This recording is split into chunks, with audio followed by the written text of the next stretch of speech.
So, first time ever in Nigeria, and they said to come to Africa, the weather's great. And then I looked outside the hotel this morning, it looked like the UK. Now, I'm a Brit, but I live in Texas. So I'm used to the temperature, and last night we had major tornadoes in Texas that missed my house by about 4 kilometers. So, but a lot of fun. So I'm going to try and stay away from the screen so you can see the things on screen. So, anybody recognize the flag? Yep. So, I work with a lot of stuff called complexity. I do a lot of complexity thinking, look at complex problems. Sam mentioned about Scrum Org, talking about solving complex problems, but complexity is quite a big topic. It's more than just solving simple problems. And I'm not an expert on Nigeria, I'm not an expert on Africa. I've spent a lot of time in South Africa, Zimbabwe, Zambia, first time in West Africa. But Africa is a fantastic continent with some amazing countries, but also a lot of challenges, a lot of problems. And so I spoke to a lot of my friends that are Nigerian. Of course, I've been out a little bit in Sam's car, driving around like a maniac, showing me bits of Lagos and things around. So I started to look and I thought, what's the value of what I can present today to help you all? So I started to look at Nigeria. We're about 230 million people in Nigeria. To give you some context, the USA's population is 350 million, the UK about 60 million. So it gives you a bit of a size comparison. You're not really configured for efficiency. My experience coming through the airport was interesting. So I recommend not doing visa on arrival.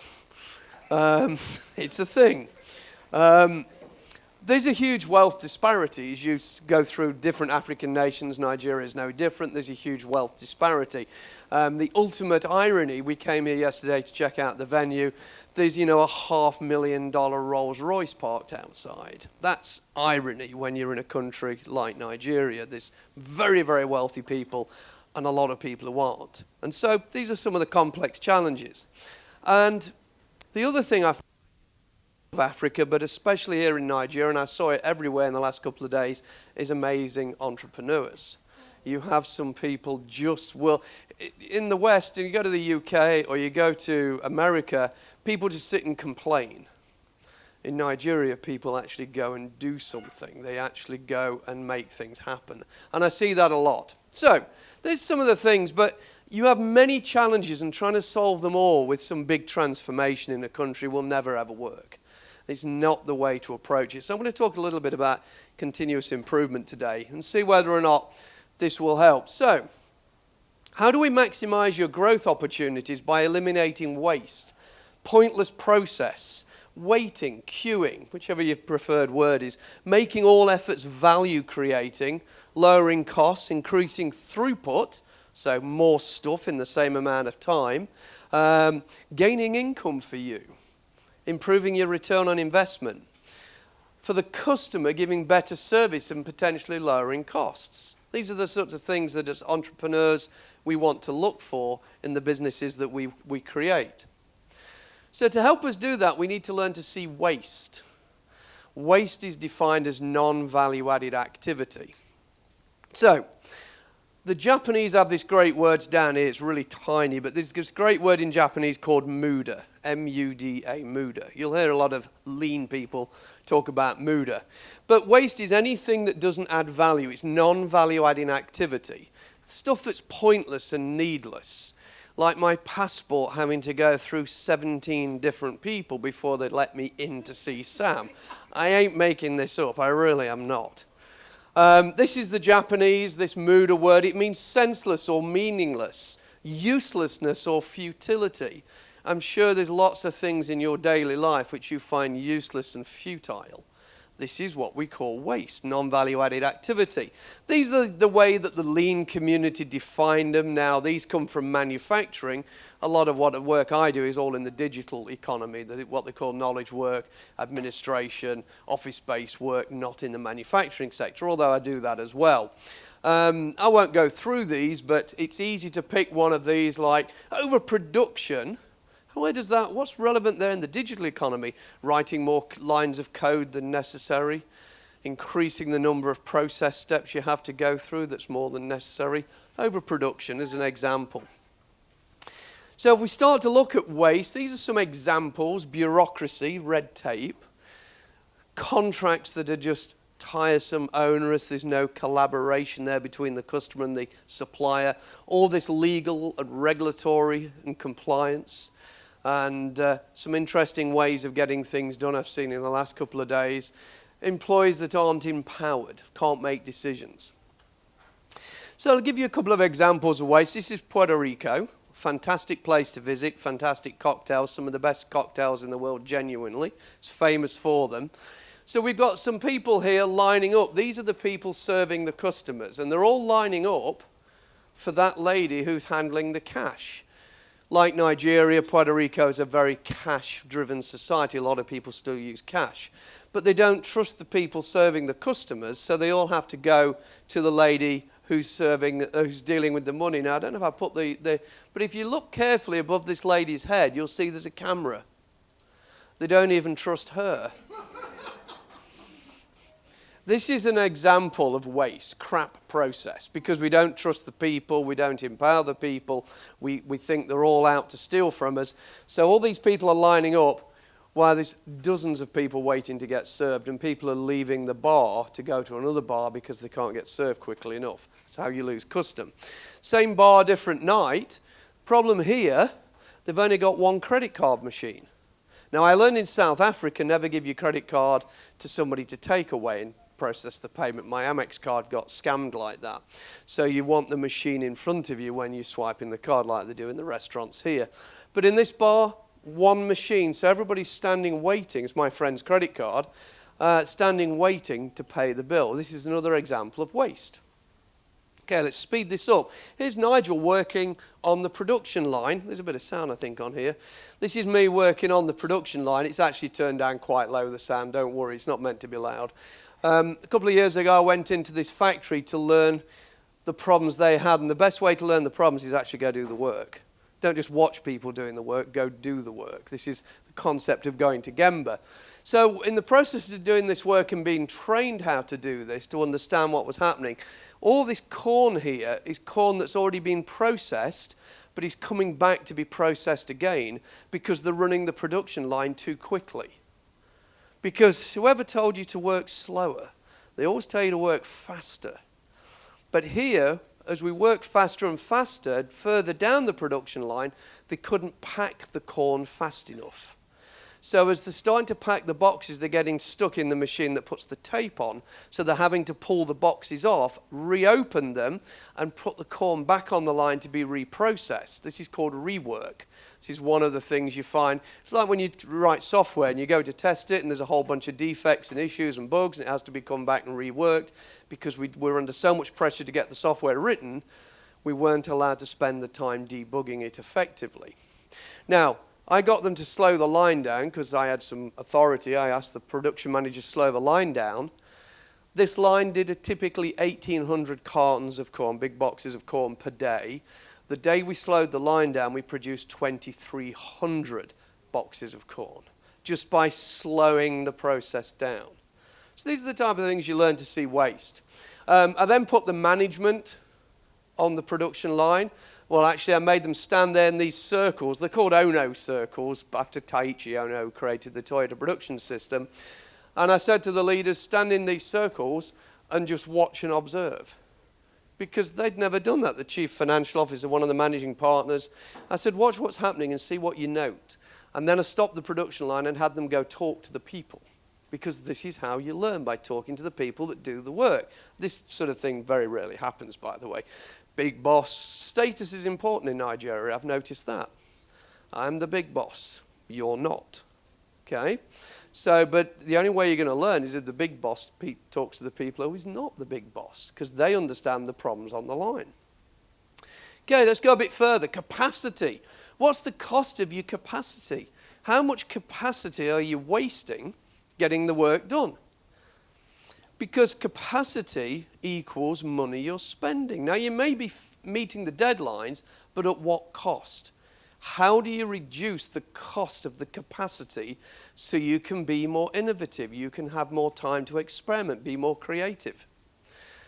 So this was an idea somebody gave me, a friend of mine, Morton Elvang, very clever guy, and he says, you know, we've got this capacity that you as a company, a business, or the companies you work with or consult with or are experienced with, provide capacity to do projects, initiatives.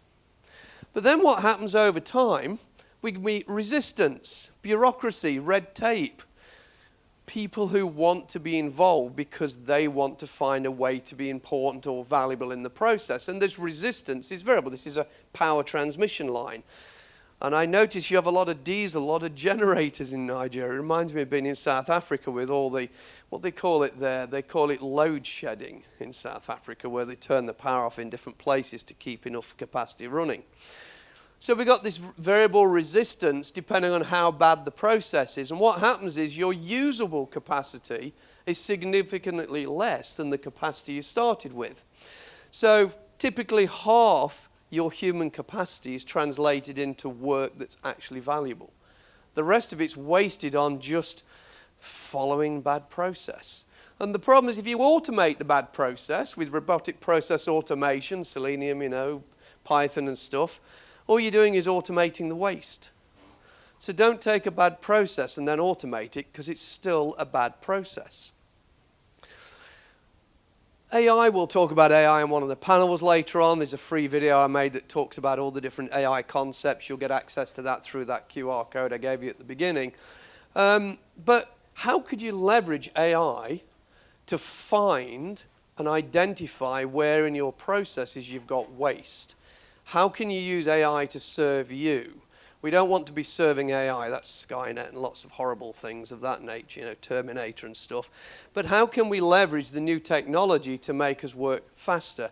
I can now speak 175 languages because I'm now using AI to create videos of me presenting things, and it will translate me with my accent into lots of different languages. I did try to do some of the local Nigerian dialects, but the machine translation was really bad, and Sam said, no, don't do that.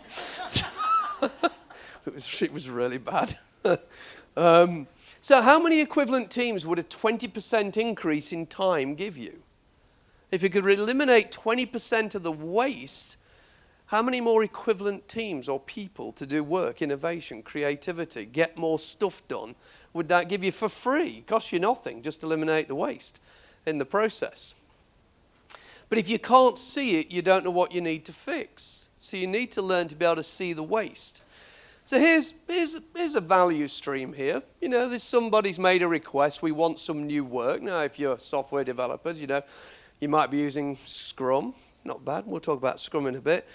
You might be using something you call Kanban that really isn't Kanban, but I'll let you call it Kanban for now, yeah? It's not a pull system, people. So we got the delivery here. So this is a value stream. This is lead time. So the overall time from getting the request to delivering the value to the customer. Now in that, you get a bunch of work that's value added. Stuff you do that creates better change in the product or service. It creates features, functions, capabilities, value. Then you've got a bunch of stuff that you have to do that creates no value, but you can't avoid it. Legal, regulatory, big boss tells you you've got to do it. That type of stuff, yeah? And then you've got a bunch of stuff that's non-value added and just wasteful. Bureaucracy, red tape, bad process. Visa on arrival. You know, this type of stuff, yeah? It was terrible. If Sam hadn't paid somebody, I'd have still been in the airport now. And I do mean that. And then in these white spaces, you've got this stuff called waiting. Waiting in queues, waiting in lines. We spend our lives waiting for stuff. Life's short. We've got to stop waiting around. So this is a horrible, messy picture, but this is how we start to map out the value stream. Now, a lot of people can do a process map. This is where we start, this is where we finish. What they failed to do is to map all the information flows that are coming on, and that's where the waste is, in the information flows. You can optimize a process, but unless you understand all the information flows, then you're leaving a lot of that waste on the table.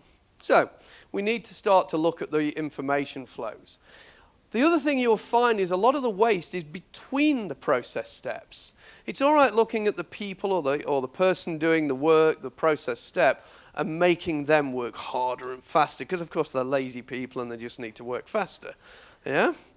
But what you'll actually find is the waste is between the processes and this information handoff, the communication channels, the bureaucracy, the red tape. This is what we're trying to look for. And there are techniques to learn to do this. And again, if you go to the QR code, you can download a bunch of worksheets and materials that will help you do that. The theory of constraints. Eli Goldratt wrote a famous book called The Goal. The theory of constraints basically defines anything that limits the system from a higher level of performance. Bottlenecks, I think that's in here. Yeah, bottlenecks are one type of constraint, but they're not the only type of constraint. Red tape, legal, regulatory, government, bureaucracy, the police stopping you at all these checkpoints. That's just the other stuff that are also constraints to flow, which is what I focus on. A bottleneck is a constraint where the resource isn't sufficient to meet the demand. But there are other things that are nothing to do with the resource and demand, but are constraints. As I say, legal, regulatory, that type of thing. So this is what we're trying to identify. Now, this is where you've really got to concentrate, because I'm going to go really quick. There's going to be lots of information. You're going to go, what's he talking about? But we'll get there. So this little symbol, the tilde, means related to in this context. So lead time is related to variation. So we want to measure customer lead time. That's the time that the person who makes the request has to wait until you create the value. So if you're developing software, then whoever's putting stuff in your backlog with your product owner, that person is your customer, not the product owner, whoever's giving the requirements to the product owner. And lead time is the time they wait until they receive that value completed. They can actually make use of it and hopefully pay you for delivering that. So we want to measure lead time. And we also want to measure process cycle efficiency, which is badly and wrongly called flow efficiency by some Kanbanistas out there, yeah? It ain't flow efficiency, folks. It's process cycle efficiency, trust me. A reduction in variation. So if we reduce variation, we reduce lead time. If you increase variation, you increase lead time. Now, we want to be variable because we're agilists. So we want to be agile, so we want to have lots of options and change direction quickly and pivot. But unfortunately, that increases variation. Now, if we increase variation too much, we increase waste. Because as we increase variation, we increase the amount of non-value added activity, especially if we've not identified it and optimized the system. The problem with variation as well, it increases utilization. So utilization is the effort we expend to do something, whether it's a machine, a person, a process. So we want to avoid high variation because it increases our utilization, which costs us money. This is our capacity. But variation means we've got agility. And our work is really exactly the same size, unless you're in the hashtags, no estimates, Monte Carlo simulation gangs. I had a good discussion with those the other day. Sam knows. High variation increases utilization and slows the system down. If you overutilize a system, it will slow down. We need to avoid 100% utilization because overutilization increases our lead time, the time the customer waits to receive the value. And that's the time you wait to get paid. So if you increase utilization too much, it will delay how fast you get paid. It will also reduce the amount of work you can do in the time you've got available to do work. So if your utilization is too high, you've got to reduce variation. Hey, backlog refinement, get really good at that. You'll reduce variation. Talk to Sam. He knows somebody who can teach you that. So, utilization creates waiting. So, the more you spend time doing things, the more utilization, the more capacity you're consuming, the actual longer you're going to spend waiting. So, if you increase variation, it will increase utilization, which will increase waiting, which will increase your time to market, your lead time, which will increase your opportunity cost. You're losing money because you have far too much variation and utilization. Following all these weird French words, all these words ending in T-I-O-N are French, you know that, funny? Genuinely, especially, and words ending in E-N-T. 27% of English language is French. That's true. So, here's queuing theory. I guess you're all familiar with queuing theory if you've been in Lagos when it's busy with traffic. The road has the capacity for all the vehicles, but as the utilization of the road increases, more cars, your traffic slows down. That's queuing theory, 1920s. So more utilization, you go slower. This is and this is the same whether you're developing software or driving your car. It's the same in any system. Now, this is called the Kingman equation. It's a theoretical equation, but if you're into maths, you can go Google it and read up on it. Here's what it says. Your waiting time to do new work, doubles once you move between 60 and 80% utilization. So once you're expending 60 to 80% of your capacity, the waiting time for a new item entering the queue, the backlog, whatever you want to call it, the intake, will double. Now, here's the problem. When you move from 80 to 90%, it doubles again. So it's a double on a double. And when you move to 90 to 95%, it will double again. So let's say your time is 10 days to get something done normally. Now you get to 60 to 80% utilization. It's now 20 days. If you continue utilizing the system to 80 to 90%, you're now at 40 days. And if you go up to 90% plus, you're now at 60 days. Eventually, it becomes an infinite queue. This is the stuff you really need to learn if you want to improve how work gets done. Now, there's the math. I knew I'd put the math on there somewhere. So, this is a guy called Parkinson, old British accountant from many, many years ago, but he created something called Parkinson's law. Now, a law is when somebody states something and it's never been disproven, despite research and all the rest of it, yeah? Unless your name's Donald Trump. So, different story. This is the law. Work expands so as to fill the time available for its completion. So remember the days of 3-week sprints? Got KPMG folks in the room? Because they all do 4-week sprints.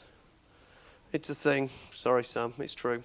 So you do a 3-week sprint. What happens is you get really busy at the beginning, and you go, and you go, oh crap, sprint review, and you go really, really quick.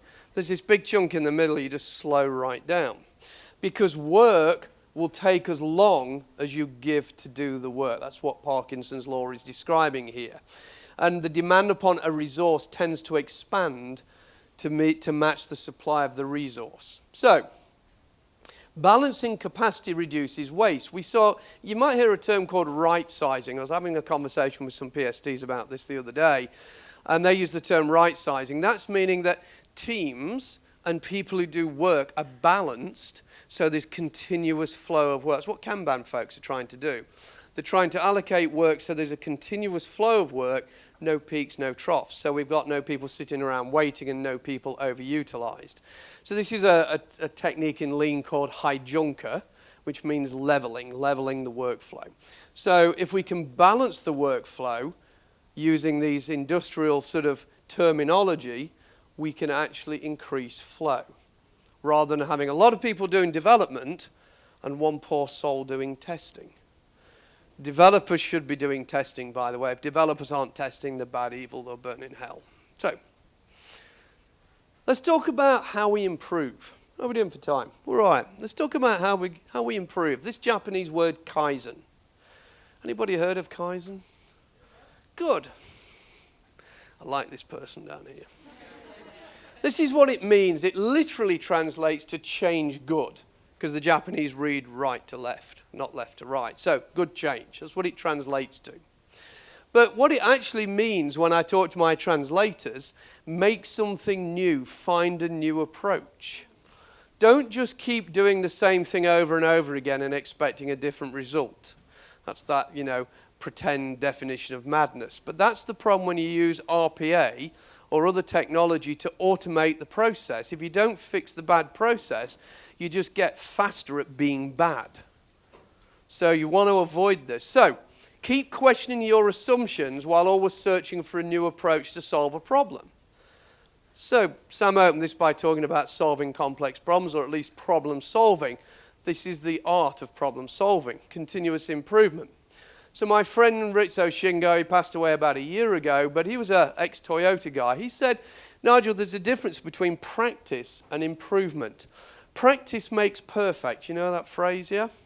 But he says what this is, it's just improving your personal ability within a given condition, a given context. But improvement means improving the actual condition, which is a benefit that makes everybody else happy. So you can get better at doing something, great for you, awesome. Or you can improve the system so it's better for everybody. And this is what he said. He says, just getting better at the given condition does not improve the condition, it just improves your personal ability. Practice makes you happy, improvement makes everyone happy, or everybody happy. Don't just practice, improve. So it's a subtle nuance, but that's where we want to focus on improving the system. Now, of course, we're heading into this world now of a digitization of work, and as Sam mentioned, we'll talk about this on one of the panels later on. We get into AI, and if we have the opportunity, I might stick up some of my AI stuff I've been doing recently. I'm making videos now in 15 minutes that used to take me a week because it's all AI. And, you know, there's all these different people now speaking about my company that don't exist, but they look as real as anything. So we'll talk a bit about that later on. But let's talk about the digital evolution here, because most production, even in manufacturing now, is digital. There's humans running machines, but everything is now digitally controlled. And a lot of those machines don't even have humans working on them anymore. The machines are doing the work for them. But look at the pace of change. 1947, we developed the transistor. 1974, when I'm, 12 years old then. I'm old, you see, now that's why I'm not on Instagram. TikTok. No. So, 1974, the personal computer is released by IBM, and that's when we get TCP/IP. So this IP addressing thing started in 1974. Before then, there was no IP addresses. It was a lot harder to do stuff then. But then fast forward, we get the iPhone in 2007, 5 years after we get DNA editing from CRISPR, 5 years after we get the birth of what we now think is AI, even though AI has been around for probably 50 years, sort of. But this is when AI really starts working. Then in 2022, we get ChatGPT. We get the first large language models, or large, but now look here, 2 years. We're now getting what's known as AI agents. In 2024, and we'll talk about AI agents later on, but this is where AI is doing work for you as if it's you. And some of it you don't even need to tell to do it anymore. It becomes a digital capability, a digital assistant. We're moving, the speed of change is increasing. We need to catch up to this. You can no longer organize to your challenges using traditional organizational structures. Scrum talks about small teams and self-organization, self-direction and this type of thing. We're getting to the point now, if you aren't lightweight, very adaptable, very agile, very rapid moving organizations, you won't be able to keep up. You will get left behind. And if you're not using AI today, you're already behind, trust me. It's really something you need to be thinking about. We need to organize people around this digitization. We need to organize to what's known as opportunity. Again, Morton gave me this idea, but we need to organize to opportunity requires organizations that can change dynamically. Sounds a bit agile here. And rapidly. We need to be able to do it quick, prioritizing tasks and activities, setting and adjusting goals, effectively managing resources to seize opportunities for growth and success. You see this with young entrepreneurs. They'll try an idea and it sort of works or doesn't work, and they'll pivot really fast and go do something else. But when companies grow, they become incredibly slow at change and pivoting, yeah? They're just impossible to turn. They're like tankers out at sea. They take miles to turn. But if you don't solve this problem, you will lose to competition. Trust me, there's a lot of venture capitalists in the US now who are seizing on small companies that can disrupt the larger companies. It's known as disruptive innovation. So, physical product versus digital product. So I do work in both these worlds. In the factories and plants, and when you go into anything physical, it's high visibility but low variation. We're making lots of the same thing. So the variation is low and it's very visible. You can just look and see it. But when you go into the digital economy, where a lot of you work, we've got high variation, because stuff's never the same twice. We don't make the same lines of code every week. We don't just make the same user stories every day of the week. Everything is changed, so variability is there. Remember, too much variability, too much utilization, but it's invisible. You can't see it. It's all hidden in people's laptops and other cloud computing devices. So how do you find the waste? And there are techniques, but you have to be able to find the waste. Otherwise, the waste is hidden. You can't see it. Now, anybody know this thing on the left? That's Lean Startup on the left. So, product development versus production. In the beginning, and I have lots of debates about people like this, in the beginning you need to act like a startup. So Scrum and other Agile approaches are ideal when you're developing a new product or you're innovating on existing product, new features, new functions, new capabilities. But at some point you have to act like an established producer, a production facility, because when you're into operations and customer support, you don't want to be changing the spec every 5 minutes. And there's people out there that, more like social media influencers now who talk about Tesla changing the car as it's going down the production line. That's nonsense. It doesn't happen like that because of legal and regulatory and safety requirements. Tesla are very good at innovating rapidly because their appetite for risk is much higher. They'll take higher risks than, say, somebody like Toyota, who's very risk averse. But once you're actually in scaling up to serve the community, serve the markets, you have to act like an established company. So you need both capabilities. If you're all super agile, that's great, but you'll never get stability, never reduce variation, never reduce utilization, never have a balanced flow, and you'll have high costs. But if you're all like this all the time, you're just living in a high-risk world. But if you're too stable, too boring, too traditional, Microsoft project, anybody still use that? Gantt charts and stuff, then you won't have any innovation. So it's a balance between these two things. Let's talk a bit about lean culture. So one of the questions I ask is, where do you manage from? Now, you guys maybe manage nearer the work than probably some of your leaders and executives, but I ask a lot of executives, where do you manage from? You can't run a business from the boardroom. They try, and that's why they make a lot of mistakes. If you really want to improve, you've got to understand the work. You've got to manage from where the work is done. You've got to engage with the people who do the work and understand the work so you can improve the conditions. You as leaders or your leaders have to set the conditions for work to improve. How are we doing for time, Sam? I think we're all right. Here's the problem, though. Anybody familiar with a picture like that when they're at work? I just hang up. If I go into a meeting and the cameras are off, I hang up. I just don't take the meeting. Because would you sit in this room with a bag over your head? Because that's, And, people say, yeah, but I might be in my pajamas or whatever you guys wear in the morning. Or I might not look right. Well, would you go into the office naked? So if you're going to get into a meeting and the webcam's there, you need to be appropriately attired and appropriately presented. You're at work. You're being paid to be at work. You're not being paid to sit on the sofa drinking tea and enjoying yourselves. You've been paid to be at work. Turn up, show up to work. But this is a huge problem. So if you're a digital company, the question is, where is the Gemba? Where does the work get done? In 50 different locations around the world. And this is something you have to get hold of if you want to start optimizing the way work gets done. You need to start understanding how work gets done. So these are some of the key features of Lean: customer first, respect for people, the elimination of waste, which is where I've focused so far. We look at behaviors and disciplines, our attitude, our approaches to each other and to the work that we do. We get the facts. We don't rely on hearsay or gossip. Data's good, but facts are better.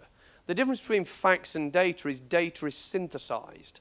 We take facts and then we manipulate it with algorithms and metrics and measures and derive values from it.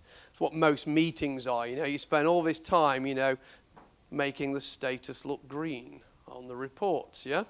And actually, if you're doing things really well, you shouldn't need status reports. Humility and gratitude.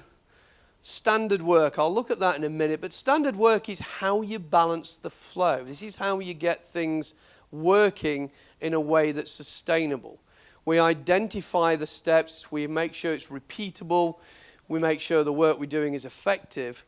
we document it effectively, we make sure it's a quality approach, and everybody is effectively trained in it. We standardize as much of the work as we can to eliminate the variation. And then teamwork. And teamwork, I'm afraid, isn't going and escaping from the mummy's curse at some night out with your friends. We had a great night out last night, but that's not teamwork training. That's just hanging out and having fun. If you want to train teams, you have to train them in the workplace when they're doing the work they're doing. It's called on-the-job developments, the way you develop teamwork. So, these are some of the things. Go to where this, I should have put the English translation here. Genshigen Butsu. Go to where the work is done, understand the facts without assumptions, and take the next action. She wants that again. Go to where the work is done with no assumptions and take the next action. That's part of this culture of being a lean expert. Creativity, challenge, and courage, the 3 C's I've often talked about in Lean. And on is, how do you allow your workers to stop a process if there's a problem with it? Now, in manufacturing, when cars are being made, if a worker sees a problem, they'll step up and pull a cord. It's called the and-on cord. It'll stop the line so they can attend to the problem. How many of you, your people or yourselves in your companies are empowered to say, stop, we need to stop the work because I've seen an issue? That's the principle of and-on. And if you can't do that, what happens is bad stuff happens, quality, or you get Boeing. Thankfully, I flew here on an Airbus. Now, visual control, make the work visible. If you can't make the work visible, you can't see how the work's been done. And if you're not visualizing the way work gets done, you won't see the waste in the process, especially when it's digital work. Problem solving, you need to learn problem solving techniques like 5 why analysis. Again, when you go to the website with the QR code, you'll be able to download a lot of worksheets and information about some of these techniques to learn how to do them if you're unfamiliar with them. Continuous improvement, we started by talking about that. Kaizen. We'll dig a little bit deeper. Toyota said, why make only software? Software exists only because there is product manufacturing. E.g. Toyota, one of the early family members of the Toyota company. So when we think about software, it's providing something beyond what the lines of code are. This must be familiar to some. How your managers think work gets done. How work actually gets done. This is work as imagined versus work as done, yeah? See, people already know this stuff. This is what we need to figure out. And if you are a manager or a leader, if a manager or a leader ends up watching the video of this, or you go back and talk to managers and leaders, they need to understand this by going to the Gemba, the Genshigen Butsu thing, going and talking to the people who do the work and figuring out why the work is hard and listening to those employees and actually taking notice of what they're saying so we can improve the way work gets done. Just doing Scrum isn't going to fix the problems. We talked about visual control. Anybody use those horrible tools of demonic possession like Jira?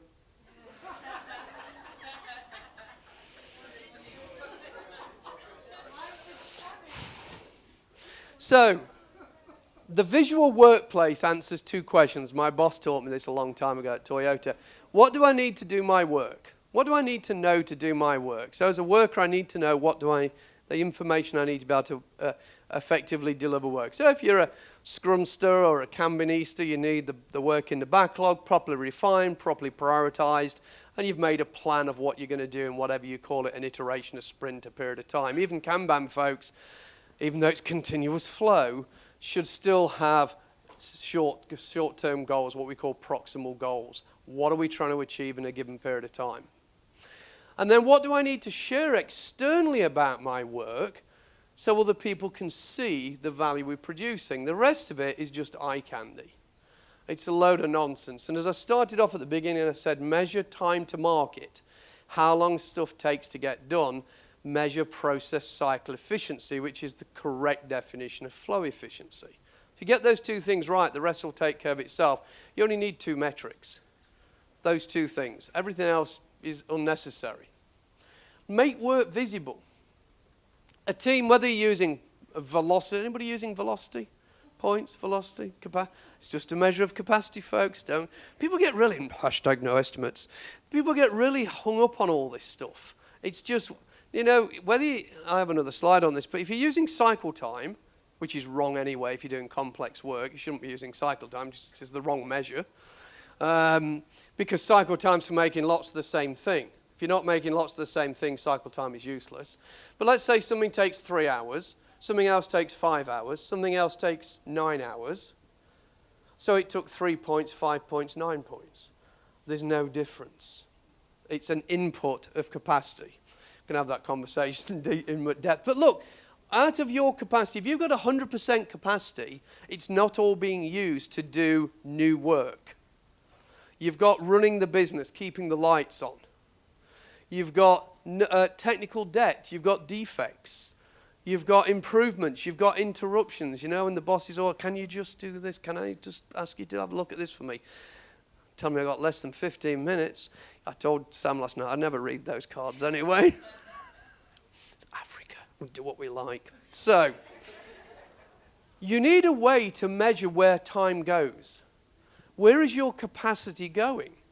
Now, again, I'll give you, so you'll get these slides, you'll get some examples, and there's some information I can give you afterwards. You need a way, and if you've got Scrum Masters or Agile coaches, every single period of time that you measure, whether it's a sprint, an iteration, or whatever, they should be making some form of visual that explains to the people who pay the bills where the money's being spent. Where does time go? Time's money. Where does the time go? Because if you're only sitting, these are real examples from Bose, the headphones folks, Bose. So these are real examples. On average, about half of the working period, the sprint, was new work. The rest of it was not. Tech debt, interruptions, defects, tech support, this type of stuff. If you're not making that visible, people think you're just not working hard enough. Because in your sprints or even your Kanban boards, you're not putting items in the backlog for all this other stuff. If you start putting items in the backlog for all the meetings you're having to go to, preparing status reports on all this other non-value added stuff, you'll start to realize that a lot of your capacity is being eaten by work that doesn't contribute to delivering new value. Start making that visible if you're a Scrum Master or an Agile coach, because that will improve the conversation with people who pay the bill, give you resources, give you budget. The obeyer concept is another thing. This is, again, a problem in the digital world. When Toyota built the Toyota Prius, they came up with this concept. Obeyer means big room, like a room like this. And in the days when we all worked in the office together, we would line all the walls with all the important information, all those visual radiators of information, the documentation, the technical information, the plans, anything we needed to enable this to work. Now we're in this digital world, and let me just tell you, Jira is not a document management system. So if you're writing user stories that are longer than, as a I want so that, then there is a problem with your use of Jira. If your user stories in Jira are pages and pages of Word documents, you're misusing the tool. So you need to figure out, how do you share all the information? How do we collaborate as a team together? Okay, where am I going next? So lean philosophy, if they fail, it's your fault. So if you're a coach, a Scrum Master, a manager, a leader, and your people are failing in some way, it's your fault. How did you fail them? How did you let them down? This is lean philosophy. If you fail, how did I fail you? How did I let you down as a leader, a manager, a mentor, a guide, a coach? Because you failed because I didn't support you effectively in some way. I didn't train you. I didn't give you enough time to learn, rather than just shout at you. So, do the 5 why analysis. What more can you do to create the right environment? When people talk about psychological safety now, they go, don't worry, you're psychologically safe. That's the problem. You can't tell people they're psychologically safe. You have to create an environment where they feel safe to speak out and to give you critical feedback. No critical feedback, we start to fail. So, I'm going to skip this. I don't know why I left this in there. Just ignore that. It'll be in the thing. So let's talk a bit about this continuous improvement and the practicalities of doing this. Here's the modern scientific method. I was having a great conversation with a bunch of PSTs in one of our WhatsApp groups. This guy, 1620, British guy, Sir Francis Bacon, invented or developed the philosophy of empiricism. Scrum isn't really empirical, but it can leverage empiricism. There's a whole article I wrote on that. So basically, the modern scientific method comes up. If any of you have been to university, then you will see this type of approach. Empiricism is making a hypothesis based on observation. That's what empiricism is. If you're not using observation, you're using facts and data. It's called deductive hypothesis. There's another one called abduction as well. So let's look at the PDCA cycle. Anybody familiar with this? Plan, do, check, act. That's all Scrum is. In fact, everything is this. This started in the late 1940s out of Toyota in the quality movement, the TQC movement. Homer Sorensen and Charlie Protzman Sr., they developed some training in post-World War II Japan, and this is where this emerged. Less than 10 minutes, she tells me. Let's go quicker. So, plan, do, check, act. Make a plan, carry out the plan, check what the effect of the plan was, and decide what to do next. Sounds vaguely Scrummish. So, Toyota built a problem-solving approach through that. We talked about problem-solving earlier, or Sam mentioned, clarify the problem, break it down, do your root cause analysis, implement the plan, monitor and adjust, daily Scrum, evaluate the results, evaluate the process, resolve the issues, standardize success, and carry on improving. So, same process for problem solving. What about planning? Plan is our hypothesis, do is our experiment, check is our reflection, act is our adjustment. Get the facts. The first three words they ever taught me in Toyota. Facts don't lie. Now, here's a little video. It's only about a minute long. I'll play this. This guy, it's a bit blurry because it's a very old video. Anybody heard of a guy called Deming? Edwards Deming, the system of profound knowledge, the 14 points. If you don't know Deming, he was there in the late 1940s, early 1950s and took over a lot of the early work in Japan. And he was the reason the quality movement really kicked off in America. In the 1980s, he wrote a book called Out of the Crisis, and he described PDCA, in his words, as PDSA. But he described it as a flow diagram for learning. So if Nigeria wants to seize opportunity for innovation and creativity, that starts with education and transfers into learning. And PDCA, and his version PDSA, is that. We got some sound on here, I hope so. Let's see if this works. No, it went the wrong way. Oh, stop pressing my buttons. Turn sound up, that's all I want. There's no sound. If it doesn't work, don't worry, I'll skip it. Doesn't work. All right, sorry about that. So, go back a couple. So what Deming's talking about is when you're in this PDCA cycle, or as he described it, plan, do, study, act, we need to plan an experiment. We need to go carry that out and see what the effect is. And then based upon the results, we need to adjust the way we're doing things. Now, you start to wonder where Scrum came from. Design thinking, anybody? Observe, ideate, prototype, test, repeat. PDCA. Let's jump forward. Here's Scrum. Sprint planning, create. Oh, so here's plan. Sprint planning, backlog refinement. So backlog refinement is planning. Don't ever let anybody tell you it's not. The sprint, let's go do the work. Build working increments. Daily Scrum is a planning meeting where we check our progress, we inspect and adapt. Sprint review, where we inspect and adapt the product.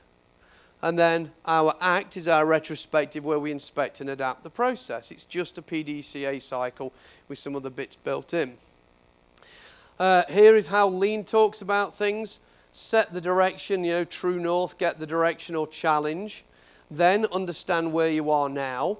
Set the next step, the next target condition of where you're going to go. And then conduct experiments. Scrum's really useful for conducting these experiments. That's what it was built for. And there's lots of PDCA towards it. This is Toyota Kata, Mike Rother's work. So if you've heard of Toyota Kata, same thing. Direction, set the directional challenge, grasp the current situation, This is where the limit of your current knowledge is here. Establish where you want to go next, and then do experiments to overcome obstacles, impediments. Agile Kata, my friend Joe Krebs, also a PST, has now launched this. It's another system you can have a look into. There's a whole website, agilecata.pro, I think it is, you can go to, and you can actually look at how he implements this. Same thing, understand the directional challenge, grasp the current situation, establish your next target condition, PDCA towards it, experiment, using Scrum or whatever makes sense to you in your context. Complexity, folks. My friend Dave Snowden came up with the vector theory of change. Now, I told him this was PDCA, and he just looks at me with a strange, sort of serious look on his face. But same thing. Start from where you are. Map the current dispositional state, the current condition of where we are now. Look at the culture and look for patterns. Why are things happening as the way they are? Set a vector. A vector is just a direction of travel, a direction. So your true north. The thing is with true north, you never reach it. You change direction constantly as you learn more about a situation.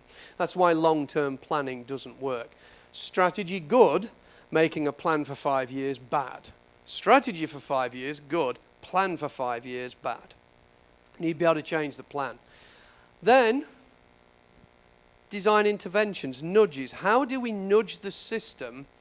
So when we talk about, I don't know, the immigration process at the airport, we can't just go in there and just throw it all away and start again because they wouldn't let us. But how could we design small interventions to nudge it in the right direction, to gradually improve it over time, to continuously improve it versus a big bang change? And then continuously monitor it to look how things are changing. So it's the same thing. Different bodies of knowledge are saying the same thing in different ways. We're nearly there. Here's an interesting approach that Dave Snowden talks about, the adjacent possibles. He calls it side casting. We're so focused on where we're going, we miss what's in our peripheral vision. It's called the adjacent possibles or the adjacent possibilities. We can't lose sight of that, but sometimes looking back where we came from helps us look at how we got to where we are and helps us change the direction we're going. And this is the type of thing you as coaches, the coaches that are in the room, should be thinking about teaching your organizations. Here's one I did earlier, that manufacturing plant I was in. I started off by putting a whiteboard on the factory floor, big, 8 foot by 4 foot whiteboard, a couple of meters by a meter or so on the plant floor. And I just said to them, what do we need to improve? These are factory workers. What do we need to improve? The board filled up overnight, and half of it was in Spanish because it was in America, part of the country where there's a lot of Spanish speakers. So then I thought, well, let me design a better board, and this is the same thing here on the left. So I took things like Scrum and Kanban and Lean and just mixed them all together. A coming together of different tools in a new context to give rise to emergence. So I took what they did here, and I gave them a place to write their Kaizen suggestions. I gave them a backlog then where we could prioritize things. We could then triage them after they've been, this was initial prioritization. We could triage them, decide whether things needed to go to HR or other areas for feedback escalation, prioritize the things we could do, add in a daily meeting, sounds familiar, yeah? And then a to-do, doing and done bit.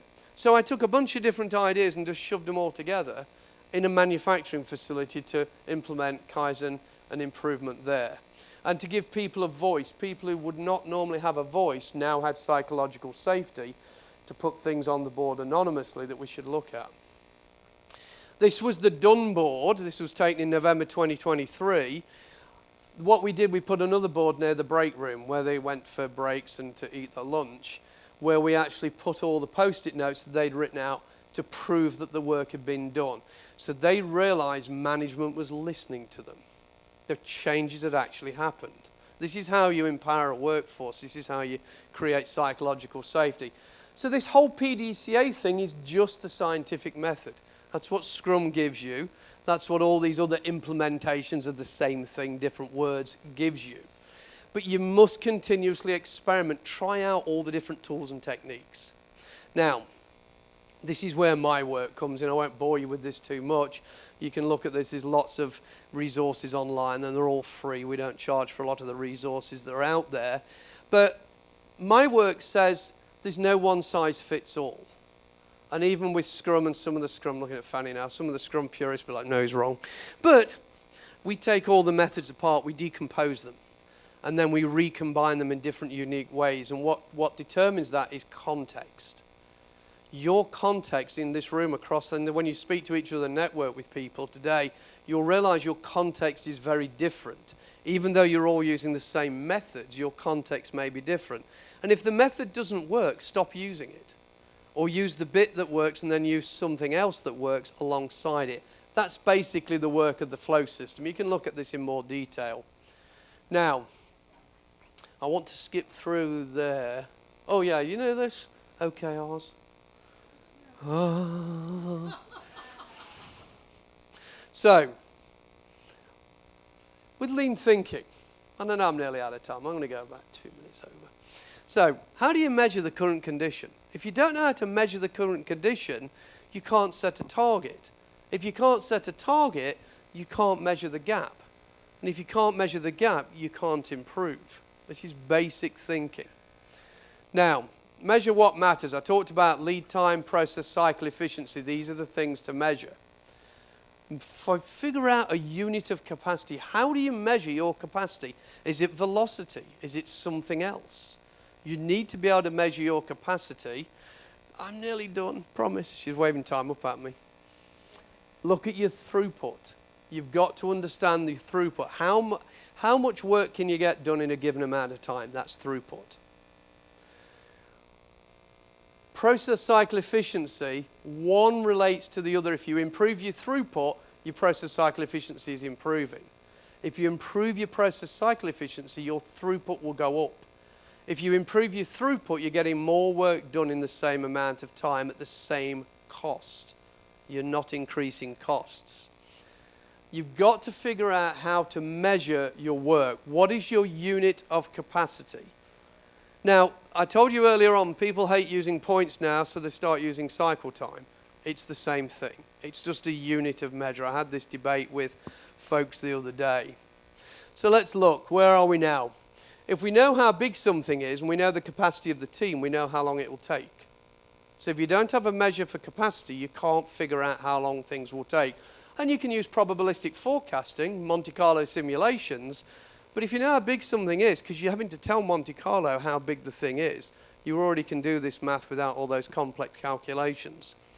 If you know the period of time, how long something's going to take, and you know the cost per unit of time for your team, you can now work out the cost of a thing.